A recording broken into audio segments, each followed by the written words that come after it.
अनेक वर्षांपूर्वीच्या एका इंटरव्ह्यूमध्ये स्वतःला किंग खान म्हणवणारा एक सुपरस्टार आपले पूर्वज पाकिस्तानी असल्याचे गुणगान करतो.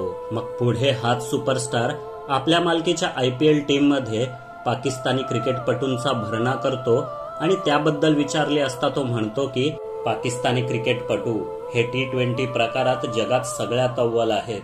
मग काही वर्षांनी त्याचा मैहुना नावाचा एक सिनेमा येतो ज्यात दहशतवादी हिंदू असतात आणि भारताचेच असतात. पुढे तो रईस नामक आणखी एक सिनेमा करतो ज्याची नायिका पाकिस्तानी असते. आपल्या लाखो पाकिस्तानी चाहत्यांची मर्जी राखण्यासाठी हे केले जाते. पण जेव्हा भारतात पहलगाम सारखा हल्ला होतो तेव्हा या सुपरस्टारच्या तोंडून पाकिस्तान विरोधात एक ब्र देखील बाहेर पडत नाही. पुढे भारताने केलेल्या प्रतिहल्ल्यानंतर आपल्या सैनिकांची पाठ थोपटण्यासाठी तो साधं एक ट्विट देखील करत नाही. आता भाई या नावाने ओळखला जाणारा निष्पाप काळविटांची शिकार करणारा टायगर पाहूया. याने आपल्या कितीतरी सिनेमात भारतीय गुप्तहेराचा रोल करून करोडो रुपये छापले आहेत.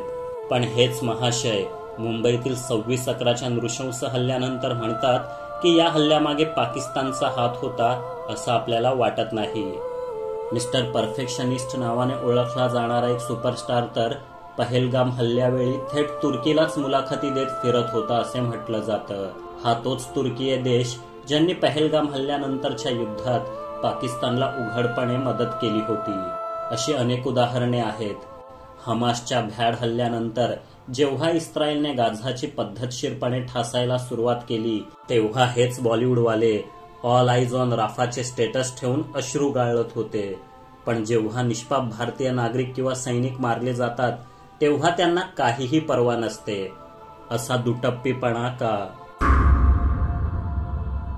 याच्या उलट भिकारड्या पाकिस्तानमध्ये त्यांचे तितकेच भिकारी सिनेमा स्टार्स आणि क्रिकेटर्स ज्यांना जगात कोणीच ओळखत नाही आणि जे बॉलिवूडवाल्यांनी दिलेल्या संधीमुळेच पुढे आले आपल्या दहशतवादी देशाचे उघडपणे समर्थन करतात. त्यांच्या बोलण्यातून त्यांचा भारतद्वेषी विखार स्पष्ट दिसून येतो.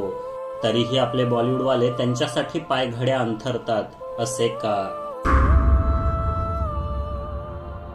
दहशतवादाने देश रक्तबंबाळ झाला तरी चालेल पण एका विशिष्ट धर्मातील चाहत्यांना नाराज करायचे नाही म्हणजे नाहीच एवढा यांचा अट्टहास का?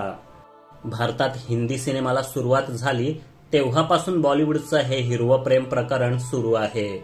कितीतरी सिनेमातून सतत आपल्या मनावर अब्दुल चाचा, सोशिक आणि जिंदा दिल तर भगवी शाल ओढलेला पंडित, लबाड आणि स्त्रीलंपट असे बिंबवण्यात आले आहे. एका सिनेमात तर महानायक बिग बी मुघलांनी भारतात किती महान कार्य केले याचे गुणगान करत असतो. आपल्याच देशात अफझल खान वधावर आधारित सिनेमा प्रदर्शित करायला सेन्सॉर बोर्ड नकार देते आणि आपल्याच देशात the Kerala story, Kashmir files सारख्या सिनेमांना बडे स्टार्स प्रोपगंडा म्हणत नाके मुरडतात. असे का? म्हणूनच आज सामान्य भारतीयांच्या मनात या बॉलिवूडवाल्यांबद्दल प्रचंड राग खदखदत आहे. 26/11 पहलगाम सारख्या घटनांवर बॉलिवूड स्टार्सचं गप्प राहणं, पाकिस्तान संबंधातली दुटप्पी भूमिका आणि सैनिकांबद्दलची असंवेदनशीलता ही या रागाची प्रमुख कारणं आहेत. अर्थात सर्व दोष या कलाकारांचाच आहे असं नाही.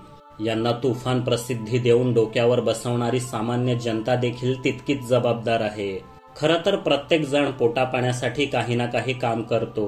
तसेच हे सिने कलाकारही आपापली कामच करतात, त्यासाठी पैसेही घेतात. त्यांनी आपलं काम उत्तम केलं तर कौतुक अवश्य करावं, परंतु त्यांना डोक्यावर बसवू नये, मंदिरे बांधून त्यांची पूजा करू नये. कारण जेव्हा त्यांचे पाय मातीचे आहेत हे कळतं तेव्हा भयंकर दुःख होतं. कोणताही नायक, नायिका, गायक, क्रिकेटर हे देशापेक्षा मोठे नसतात. जर आणीबाणीच्या काळातही यांना आपल्या देशापेक्षा विशिष्ट वर्गातील चाहत्यांचीच मर्जी राखणं महत्वाचं वाटत असेल तर अशांना आपल्यासारख्या सामान्य नागरिकांनी फाट्यावर मारलेलंच बरं. यांचा दुटप्पीपणा लक्षात ठेवून यांच्या कलाकृतींना नाकारणं, देशभक्त आणि प्रामाणिक कलाकारांना उत्तेजन देणं, प्रादेशिक चित्रपट आणि नाटकांना प्रोत्साहन देणं अशी कर्तव्य आपण एक चाहते म्हणून नक्कीच पार पाडू शकतो. नाहीतर पुन्हा एकदा कंदहार विमान अपहरण प्रकरणावर बेतलेल्या IC-814 वेब सिरीज प्रमाणे काही वर्षांनी पहलगाम हल्ल्यावरही एखादी वेब सिरीज येईल आणि मूळ अतिरेक्यांची नावे बदलून हे बॉलिवूडवाले त्यांना भोला आणि शंकर अशी नावं देतील.